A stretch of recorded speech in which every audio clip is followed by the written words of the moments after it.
Hello and welcome to another lecture, and today we are going to be talking about the narrative paradigm. But as always, we're going to start with the intellectual tradition that this theory comes from and the theorist who developed the theory. So when it comes to the narrative paradigm, you need to know that the theory was created by Walter Fisher. He gets credit for developing this theory. And then you also, if necessary, can turn to, I should have had this ready, the first page of our chapter here, defined on page 297, but you need to know that the theory is really an interpretive theory, and so it comes from that particular intellectual tradition. Okay, so with that being said, we are going to look at our interpretive theory of the narrative paradigm by Walter Fisher by first talking about the main principle of the theory. Then we're going to talk a little bit about the rational world thinking versus the kind of storytelling world thinking. We're going to talk about a couple of key ideas from the theory, including narrative coherence and narrative fidelity.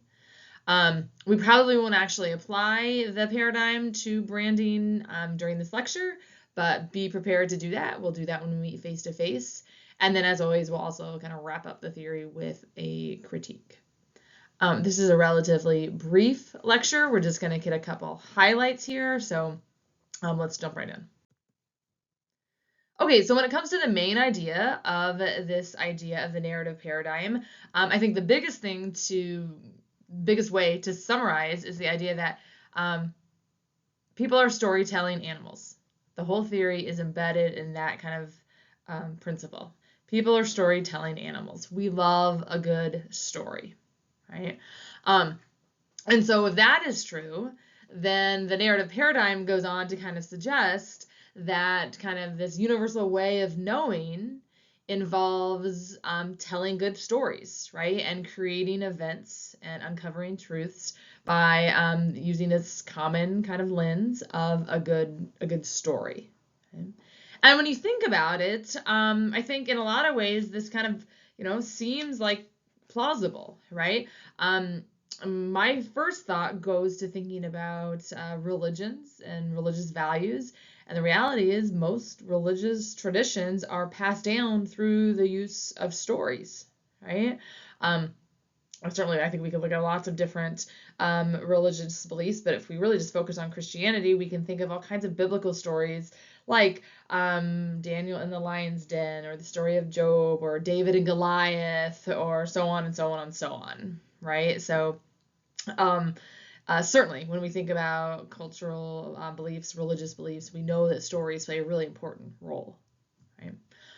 In addition to that, one of my very favorite quotes from Dale Carnegie, some of you guys may recognize his name, right, as a very important figure in the communication discipline, is, let me get it right here. He says, "The greatest truths of the world have often been couched in fascinating stories." I love that quote, and I don't know that he was necessarily talking about the narrative paradigm when he said that quote, right? He was really focused on these effective strategies for public speaking. But what he's really pointing to is the value of a good story and how much people really appreciate good stories and how stories can help us understand and learn. So again, in a nutshell, the narrative paradigm is all about the importance of storytelling and the value of a good story. Okay, so with that in mind, Fisher argues that a good story has a couple of different components, right? And he uses the term narrative coherence and narrative fidelity. So you're going to need to make sure to know both of those terms. Narrative coherence is really just referring to this idea of internal consistency, right? So in other words, we're talking about does the story ring true, right? If you think of like maybe a good Disney fairy tale, right? Does it make sense how you get from point A to point B, right? I mean, let's be real. In most Disney stories, we start with something maybe tragic happening to the main character's parents, right? And then all of a sudden the story becomes about this main character, right? And they're kind of coming of age. Right? And so as we watch that, does the story ring true? Does it seem like you could get from point A to point Z in a way that makes sense? If it does, then we can say the story has narrative coherence. If it doesn't, then we are likely to question the story, or at least find the story less believable. Okay, on the other hand, narrative fidelity is the concept of, does the story resonate with my own experience? So does the story seem to be congruent or match up with my lived experiences, right? Another way to simply say that is, like, can I relate to the story? Is it relatable? Again, of course, Fisher would argue the most effective stories are the stories that have both coherence and fidelity. So they're the stories that make sense to us, but also above and beyond that, they're the stories that we can really relate to and resonate with us. We're going to watch some of these things when we meet face to face, and we're going to look for the coherence and the fidelity of some of the stories, right? So we're going to have to kind of keep an eye out for that here next week. Okay, now with all of that in mind, I think it is important to take a moment here and acknowledge that thinking about rhetoric or kind of the truth in general, this is a real shift from what we've done with our previous theories till now, right? I mean, I think in general, right, our kind of Western way of thinking these days, right, is based in what we would call this rational world paradigm, right? And I think we often, certainly in K through 12 classes and even in college classes, right, we tend to prioritize this way of knowing that's based in rationality, right, being rational. We tend to buy into that paradigm because we tend to accept these ideas that humans are rational beings. When we make decisions, we do so because we follow arguments, and we make our decisions on the basis of those arguments, right? The rational world paradigm suggests that, so who wins the argument is really dependent upon how good the argument is, right, and how well one argues, right? In essence, the rational world paradigm is all about this belief that we're really influenced and persuaded by logic, right, and by being rational. What this theory is asking us to do, right, by its focus on storytelling, is to say, wait a minute, is that really true? Is that really how we operate? Right? The narrative paradigm shifts us over to suggest that some of those assumptions on the left side of the screen may not really be the case, right? In actuality, the narrative paradigm suggests that really, as I mentioned at the very beginning of the lecture, really people are more like storytellers, right?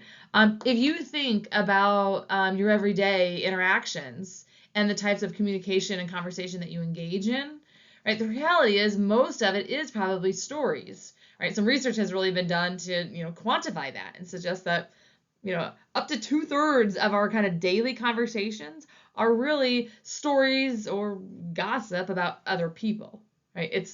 We're not spending the majority of our conversation, summarizing or stating facts in like these logical arguments. Okay, so again, the major premise of this paradigm says, well, wait a minute, really, people are storytellers. And in fact, based on that, people tend to then use these stories and make decisions based on what seem like good reasons, less so than specific logical arguments. You can see some additional beliefs or assumptions associated with this paradigm, right? But again, ultimately, there's really two different ways of thinking about where truth comes from and, what influences our way of thinking. Okay. So, like I warned you, this was going to be a pretty short video, right? So that really gets out the main ideas of this narrative paradigm. It's really hard to do too much more with this theory unless we actually look at, I guess, some data, some rhetoric together in class. So I'm going to leave things there and just kind of wrap up here with the summary of the theory. When it comes to the narrative paradigm, again, we know it's an interpretive theory, so we need to use our interpretive criteria. The theory does get high marks for attempting to clarify values and help us better understand people.